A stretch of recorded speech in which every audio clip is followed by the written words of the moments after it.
Indonesia's Papua province is taking steps to return to normalcy after 2 weeks after protests against perceived discrimination on ethnic Papuan turned violent in the capital of Jayapura. At least 64 people have been arrested and internet at one point restricted to prevent hoaxes and fake news.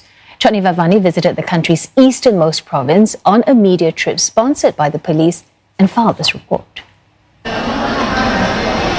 Journalists are guided by police in Indonesia's easternmost province on a media trip organized and facilitated by the police force in a region where media access, especially foreign media, is generally restricted. According to Papua police, there are over 4,000 security personnel present in the province at various locations to ensure the safety of the people and quell fears of further demonstrations. It appears to be business as usual here in Jayapura, where protesters took to the streets just about 2 weeks ago and burned these buildings, among many others, to the ground. Protesters had marched through the streets and set fire to several structures along the way, including this building belonging to state-controlled telecoms firm Telekomunikasi Indonesia. Homes and businesses of non-Papuans like Nani Sarip's food and drink stall also perished in the fires.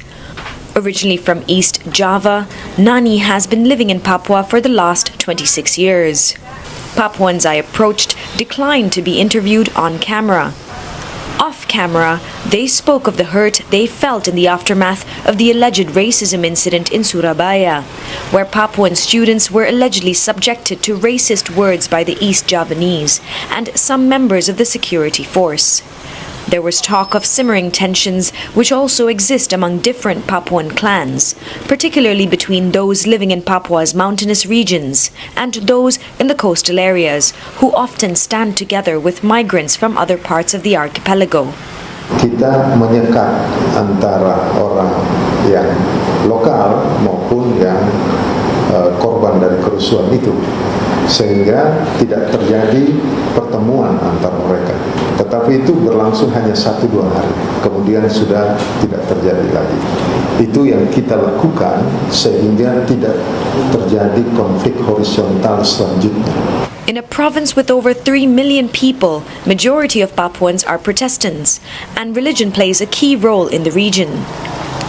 Chairperson of the Indonesian Pastors Association in Papua says the riots were a channel to express the aspirations of the people, who have carried their pain through generations.